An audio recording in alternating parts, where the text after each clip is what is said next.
Fellow tennis nerds, I'm here in the Santa Monica Tennis Center and Santa Monica Pickleball Center. You hear that now. And I'm here with Jon, who runs it. So we're going to talk to him about his pretty amazing shop here. And he's also a very good former tennis player. Jon, how are you, man? Good, Jonas. How are you? Thanks for breakfast. It was good. My pleasure. So tell me about this really impressive shop you have. Like, you've had this for quite a while now. We opened in December of 22. We had been here previously in a smaller, at the other end of the store there since 2010. Yeah. Very modest pro shop at the time, string rackets and things like that. We had the court in the back for lessons. 22, we expanded by knocking down a wall and made it a 300 square foot shop become a 2,000 square foot shop, and kind of went all in on pickleball and the paddles and gear, etc. It went obviously incredibly better than we expected. Yeah. It's this place is happening. Like, it's really impressive. Like, everybody seems to be loving pickleball, right? It's just going. Yeah. You know, there wasn't a really good shop around, and in a couple of my previous jobs, I'd been to some of the best tennis shops in the world. Yeah. So everything I did in here, I stole from the best tennis shops in the US and Australia, the UK. Every shop I saw, I took something from. So, and as you see, we still have a great tennis collection in the back. Yeah. We've never sold more rackets. Pickleball and padel, they feed each other, in my opinion. They are here as well, yeah. We've got it all. It's fun to see them coexist in one shop, because I think it's basically like the same kind of passion that drives it, and then you choose the sport that suits you best, right? Right, and there's no rule that says you can't do 2 or 3 of them. Exactly. So show me, like, Sure. what's very interesting for me as a racket nerd, and we're gonna have some noise in the background because you have a testing court here, which is pretty awesome, and you have proper courts in the back. So here you have like endless array of paddles, right? This is what I think pretty much everyone considers the best selection of any store in the country. Yeah, must be. You look at the different brands, there are many, many different brands in pickle. Here we have some of the independent brands and the racket brands at the end. We have different kind of innovations. If you look at Carbon, which is a local brand instead of Costa Mesa.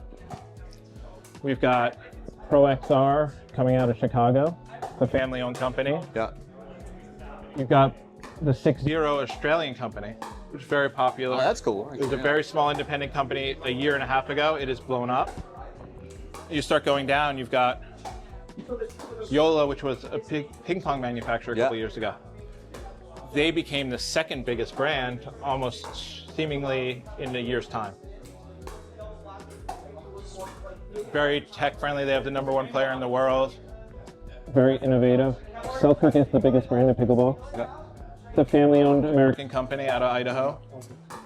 Incredible marketing, incredible products. A lot of the stuff is still made in the USA. They do a lifetime warranty on any of the USA-made stuff. That's great, yeah. It's incredible. Coming down to Engage. Again, this company started out of Florida, one of the first pickleball companies. We call them legacy brands. Very recognizable logo. Yeah. Again, family owned, I think. Gearbox was a big racquetball company. They made a huge power paddle, which changed the industry. They call it Generation 3 technology. And that took things to the next level. Paddle Tech, which was a brand that was kind of struggling a year and a half ago. They came out with a paddle that is so powerful with Generation 1 technology, nobody knows quite why. Yeah. When some of the Yola paddles got delisted from the approved list about 6 months ago, this brand came and is now like arguably one of our top 3 or 4 brands. And going into some of the starter paddles, fashion paddles, fun paddles. Yeah, you need to start somewhere. There's lots of different things. You know, I showed you the one, the reload paddle. Yeah. With the sticker. You can refresh your strings on. All right, we'll go to the tennis wall a little bit. That's one of our pickle players. That's also a tennis player right there talking to Craig. Exactly. Here are. How you doing? We have Craig. We know him. So he plays both. And you know, ever since we did pickle this big, we've never sold more rackets. We've never strung more rackets. We're going to string over 4,000 rackets this year. I think it was 3,000 last year. We're already at 3,500 for the year.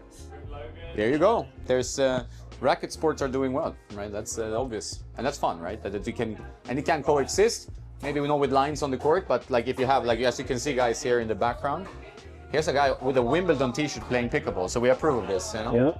And these are like 4 full-size dedicated pickleball courts, which are pretty much packed like every day, right? Like, So almost 10, 11 o'clock at night. Jesus, wow.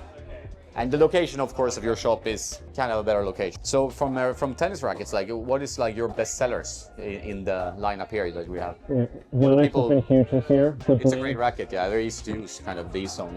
Yeah, the blade is always a great seller. You know, we don't sell a ton of high-end player rackets. We sell more 300-gram rackets, which gets you from like 3.0 to 4.5, right? Which is what you should, you know, like that's where most people are. You know, most players are not like going for the pro models, right? That's not it. Right. And the Aero 98, I was surprised because I didn't think it'd be a racket that a lot of people could play with. Yeah. But it turns out a lot of people like it. It's relatively easy for a 98 because you get a lot of pop and spin with it, right? Right. And then you have Alcaraz as the ambassador that's gonna be like. Yeah, he gets the name out there for Yeah. sure. Have you seen the Bayard tune machine from Lucy? No, let's have a look. Okay. This is, I bought this, you know, not just to customize tennis rackets with you.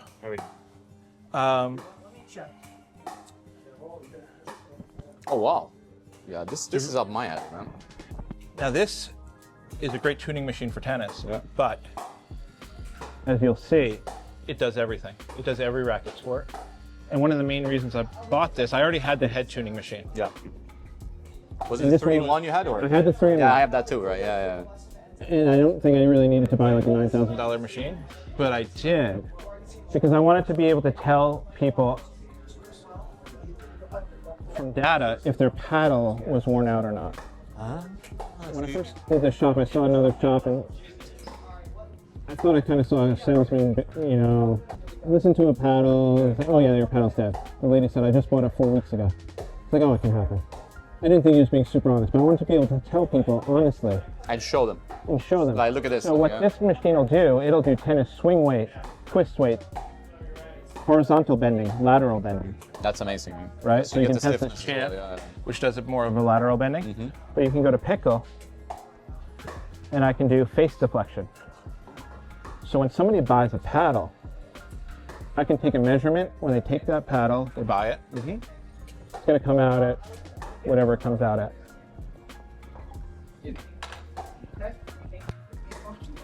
We can record that measurement. When they come back, we can tell them how much has changed and when it's time to move on. Yeah, this machine's incredible. So right there, it's green, he's in a good zone. Yeah. Yeah, you see how much it You can like see if both goes sides are the through it, same. yeah.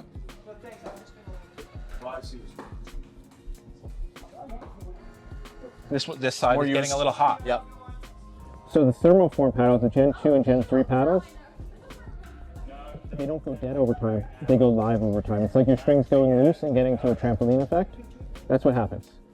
So when like this pickle goes is yellow, becoming like that, it's yeah. getting there, right? Yeah. When it gets to red, It's time. you're hitting the fence. Yeah. That's interesting. Yeah? So you can have the same sensations and effects on paddles as you can have with strings and a racket. Like it's now happening, right? It's getting there. And as you saw, I showed you this reload paddle, which is a patented really thing. cool. If your surface gets too smooth, you don't lose it. You lose the grit, you lose the spin. Peel it off. Well, now we're getting table tennis territory here. Yep. Get a freshie. Maybe you're playing in a tournament this week and you've been practicing with that. And I probably did this pretty bad, but Oh, you like did a it brand well new. though. Did it well. Really cool. Yeah. So the cool thing with pickle is that there's so much innovation happening in the sport, right? So you constantly so looking. fast. Yeah. It's so fast. a year's 10 years, I think. Yeah. Exactly. Which is the fun stuff. Also for you as a like a shop here. I mean, like you see all that what's happening and like look at the wall, man. Well, and people are super excited, and you really can't customize these. Like if you have a bad day out there, you're launching the ball, you can't restring it. No. So You need a new paddle. you need a new paddle, and people go through them like a pro player's going through a paddle at a tournament. Easy. Oh yeah. Easy. Okay. Wow. So there's some wear on that. Yeah. Yeah. Well, they hit thousands of shots, right? So. We have plenty of like very high-end rec players or local tournament players, semi-pro maybe even you consider. Yeah. Paddle one. So this is customization stuff for pickleball. So you have like Yeah. Like, is it tungsten or what? That's tungsten, yeah. It's a great brand, Enhanced Pickleball. They do a great educational content. Like this stuff, for example, like if you want to find, in tennis it's all lead tape, right? And not everyone, like this is lead free. They are tungsten, but it's not like marketed, you know, like really well. So here you see already that like what happens, suddenly you have like several brands trying to do customization, where in tennis, it's hard to even find like a roll of lead tape unless you go to Amazon and know what to search for. You wouldn't believe how much lead tape we've sold since we started the pickleball business. I think in the first couple of months we sold more than I sold in 13 years. It's crazy. And, you know, the other customization, you see these hexacore grips, which is something that came from padel, actually. Voila. I don't know if you've seen these, but this is it's a rubberized product. You take off the base grip, you slide this on, and then you put an overgrip over it. So it gives you this different feel. Interesting. If you want to try it. These are very popular. So you put an overgrip over this? Yeah. As you get like a texture, it's a bit better grip. Ah, it's actually quite interesting. Huh? Yeah. And apparently it was very popular in padel. Yeah. But these sell like crazy. They also move the balance down. And what we're finding out you're adding weight, of course, yeah. So. in pickle is that swing weight isn't as much of a thing. No. Because the length. Yeah. Correct. But everybody was doing swing weight.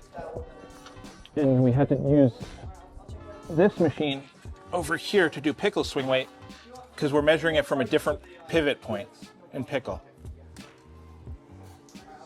Yeah, that's the graffiti. This is the graffiti. Yeah, my friend has one. With the pickle attachment. So you see, tennis is measured from that pivot point, pickle here. Yeah. But when it comes down to it, we found that balance actually matters more. Yeah. I would argue, it makes sense. A lot of times people are putting lead tape on the paddles, then they love these hexacores because it's bring that balance back down. And you still have you don't have to do a lot, right? Like it's not like you have to wrap lead tape on the grip, and also you get a cushiony feel if that's what you like. And people are already coming out with different terms. My friend and I called it flick weight because you flick the pickle. Yeah. It probably matters more than swing weight. They've come out with a couple other terms for it, but it's evolving at such a rapid pace that you need to keep up to date to see what happens, right? We had to have a machine like this because there wasn't anything else that existed. We tried to adapt this machine to it, but the numbers come out different. Yeah. So the graffiti measurement in pickle is actually the industry standard. Yeah, and it's like cost-friendly machine, right? So it's like Very $250, right? It's completely. So there's a lot of garage tuners now out there working with their own stuff. They love it. Yeah. And I think, you know, as much as we have our tennis nerds and we love our tennis nerds, the pickle nerds, it's the same thing. Yeah, I think this the passion is there. As I told you earlier, we're expanding now into 4th Street in Santa Monica with 3 more pickleball courts and 3 paddle courts. Yeah, so we're getting paddle as well. And we'll be the first west side of LA location. In LA, there's only 3 facilities right now. So people it's that paddle wave for the US, I think that's coming. I'm sure I've heard that from others. I have a question also about these Thrive. What is that? That's a very slim. This is the Saber. This is the Saber of the pickleball one. Yeah. So take this one in a very cool neon color. And just like the Saber, which has been super successful in the tennis world, you go out there, you train with this, and you get dialed in. Sweet spot. Yeah. So these have been super popular. I can imagine. Like it's, I mean, people like to improve, right? That's the whole thing with this. It's like it's all humans striving to improve in something and having an enjoyable moment doing it, right? And I think that's one of the reasons why pickle has grown in popularity so quickly, because that improvement rate is accelerated. Yeah. You get that feeling of accomplishment or dopamine hit. It comes right away. Yep. It's amazing to see, and then it becomes a huge part of people's lives, just like tennis eventually does. Yeah. But pickle, it's just like becomes their life. That's nice. It's nice that people can find value in it, like they find enjoyment, and really cool, man. Your shop is amazing. Thank you. Location great, so people watching, whether you're a tennis player or a pickle fan, or even paddle, check it out. Wilshire Boulevard, very easy to find, easy to park. Just go. Thanks, man. Thank you.